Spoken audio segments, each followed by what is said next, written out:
Well, hey there, Lawrenceville First. Adam Hildebrandt here, and welcome back to the Lawrenceville First podcast. So glad to have you with us.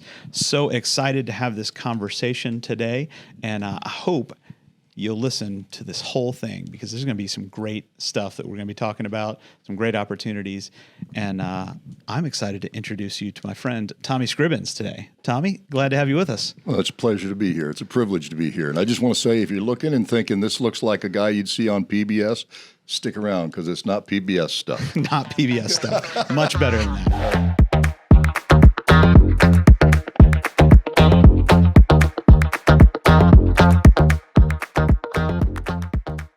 Well, Tommy, just tell us a little bit about yourself. We're going to be having a conversation about an organization you founded called Uncle Pigskin, and we're going to talk a little bit about that. But I'd love to get to know you a little bit. So before we get rolling in kind of what you're up to in the community, right? Just tell us a little bit about you. Okay, so my wife's name is Kathy. We just celebrated our 42nd anniversary. Congratulations. We have three grown men. Vince, Danny, and Philip. Two of them are in the business with me. I run a roofing business in Lawrenceville, and I've been fortunate enough to work my way down the ladder. That's the roofing humor that we use. 34 years as Accent Roofing, and we're to the point now where, excuse me, I've been able to kind of step away. And what I am finding to do with my dessert course of my life is I've become an acclimologist. Psalm 89:15 says, "Blessed are those who have learned to acclaim the Lord." There you go. So I found that acclamation is a word in the dictionary, but acclimologist is not a word. Spell check doesn't like it one bit. But, excuse me, I have spent the last 3 or 4 years looking for ways to honor and glorify God, to acclaim Him. And the blessings have come. One of those blessings is the birth of Uncle Pigskin, which is our ministry that was founded in 2017 at Meadow Creek High School in Norcross, and this is our very first year kind of planting, as churches do. Yeah. We're planting into Central Gwinnett, which is, I think, the reason I was invited here, and very excited about that. That's right. But ultimately, Uncle Pigskin's mission is to promote racial healing, which is very timely and very touchy. Yeah. It's kind of one of those things that people don't like to talk about. They just want it to get fixed. We all want it to get fixed, but the way we've chosen to promote racial healing is by providing assistance to single-parent high school athletes and the single parent and their families. So it's financial, emotional, spiritual assistance, academic assistance of any kind. And we kind of shy away from the word mentoring, and we prefer to say it's not mentoring, it's family. Yeah, that's good. So Uncle Pigskin, talk to me about how this got started, because I love this story. I think it's really neat what took place at Meadow Creek, and I think the background helps us to understand what we're doing at Central. Okay, so I was kind of a sports dad. My boys went through Collinsville High School, and we had a dream ride there. You know, those boys had everything they needed. If it was nutrition, they had it. If it was transportation, they had it. And so I didn't even realize that there were programs. I was a little tone deaf. I was 20 years younger at the time. I was a little tone deaf that all athletic programs, all schools do not operate on the same field. I was kind of naive and thought, well, the government pays for all this, so everybody has what they need. So after my son graduated from Collinsville, I'm in the roofing business, and I'd be out calling on clients and so forth. And every time I drove by Meadow Creek, I just got a no feeling. And I sort of ignored it until one day the math of it just got to me. I said, I know there are good athletes in that building. Why? In fact, I actually asked God, why do these boys get beat 69-0 every Friday night? Mm-hmm. And the answer I got was, you ought to call the head coach there and find out.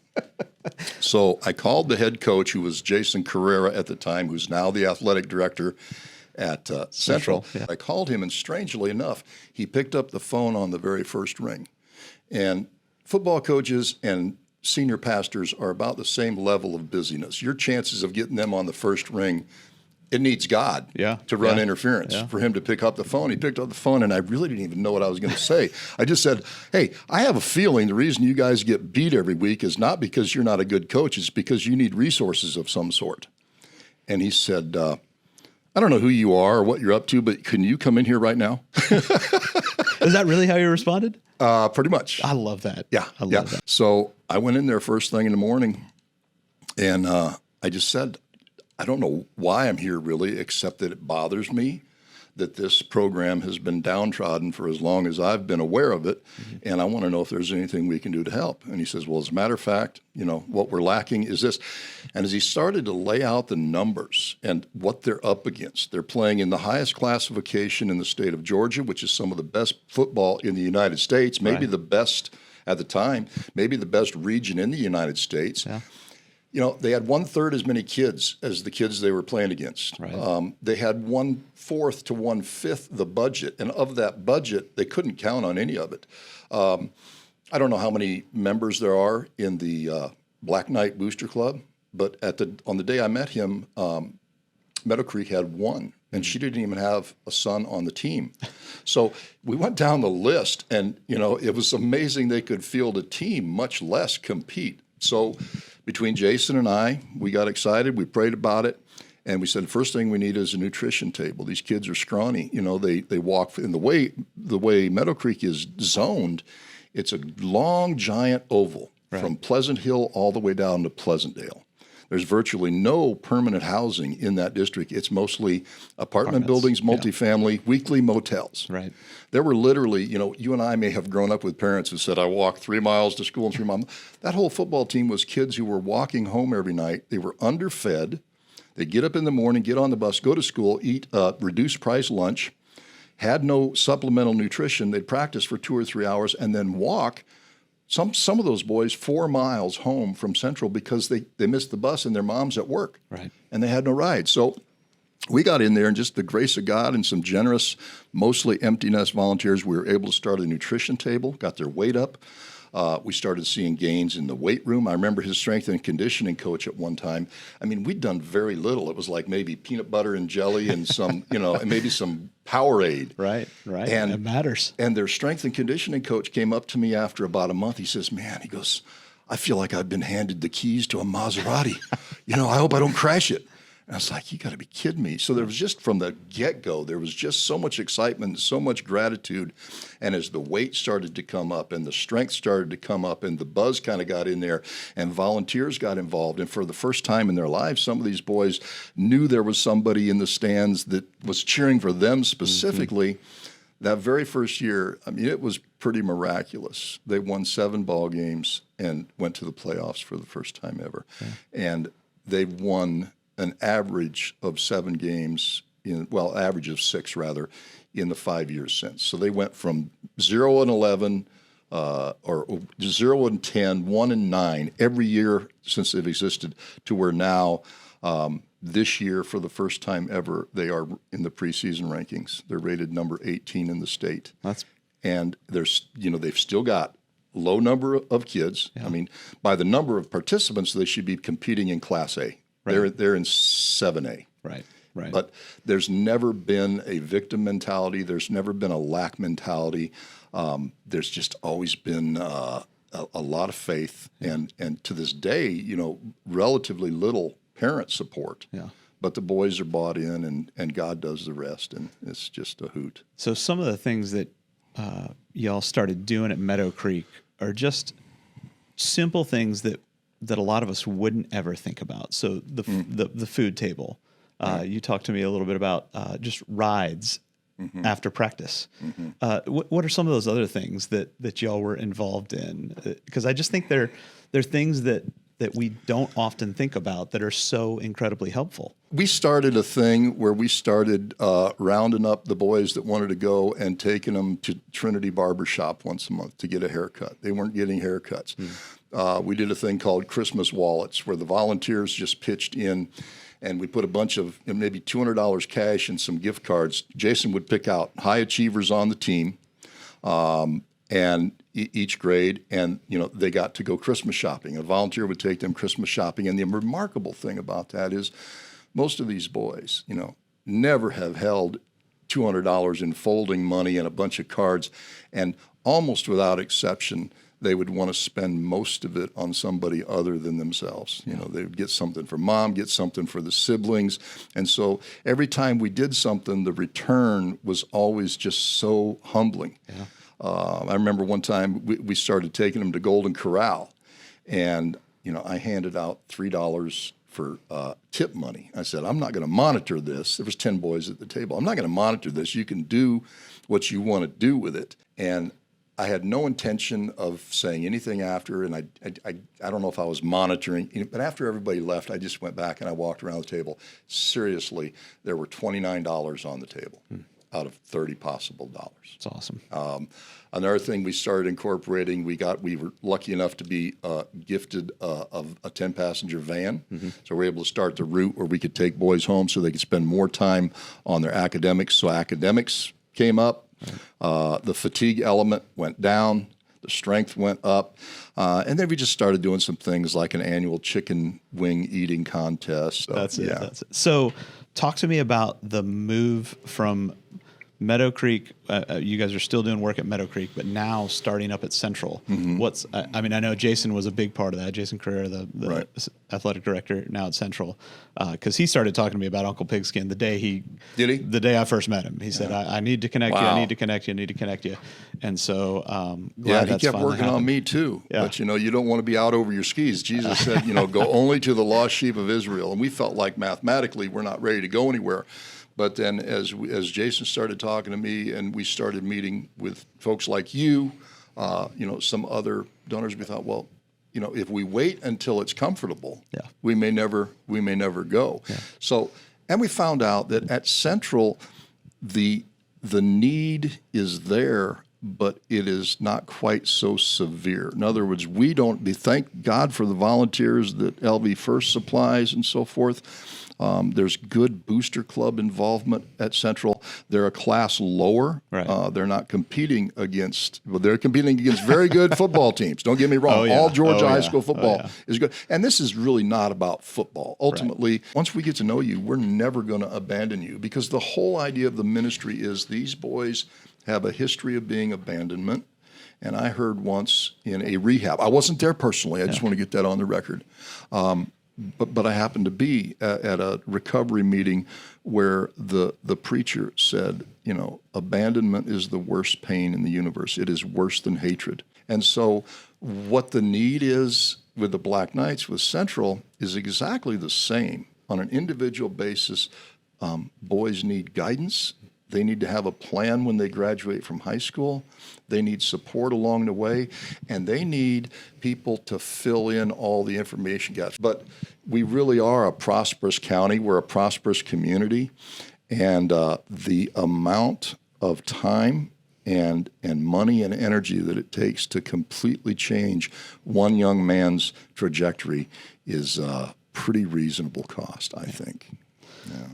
So let's talk about what we're looking forward to at Central this year. Let's say we've got some folks out there who would like to be involved with Uncle Pigskin. What does that commitment look like? What's that process look like? Just talk to me about, you know, if I want to volunteer, what do you need from me? Okay, promise you, Adam, anybody that wants to volunteer can find something meaningful to do, and we can give them something that is very low commitment to something. I mean, at some point, what happens is you get to know a kid, you fall in love with the kid, you tell yourself, I never want to abandon this boy, and boom, you know, that takes care of itself. So ultimately what we're looking for, and it's a thing that has to be prayed about, it's a cost that has to be counted, is we are looking for, you know, ideally empty nest couples, because they've done this drill. They've raised their family. They've kept their family together.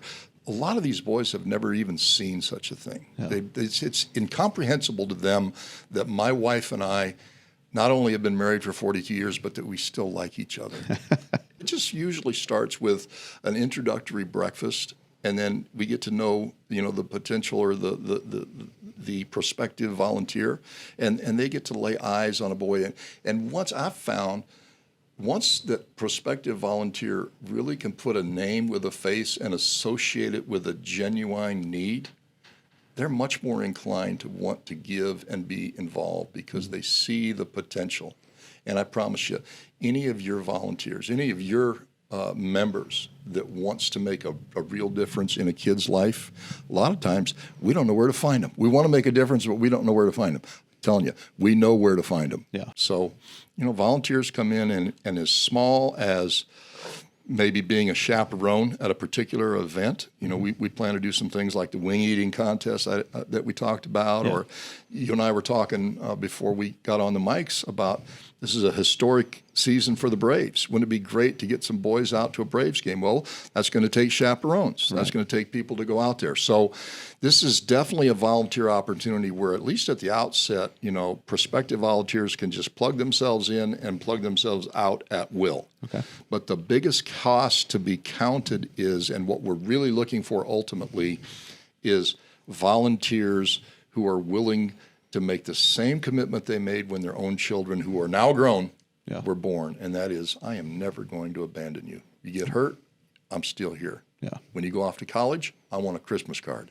When you come home in the summer, I want you to come by and see me. So it's beyond mentoring, it's family. I love it. So if people want to find out more, if they've got questions, if they want to get connected, we're doing a little thing Tuesday night, the 25th, 7:10 here at the cafe upstairs. Right.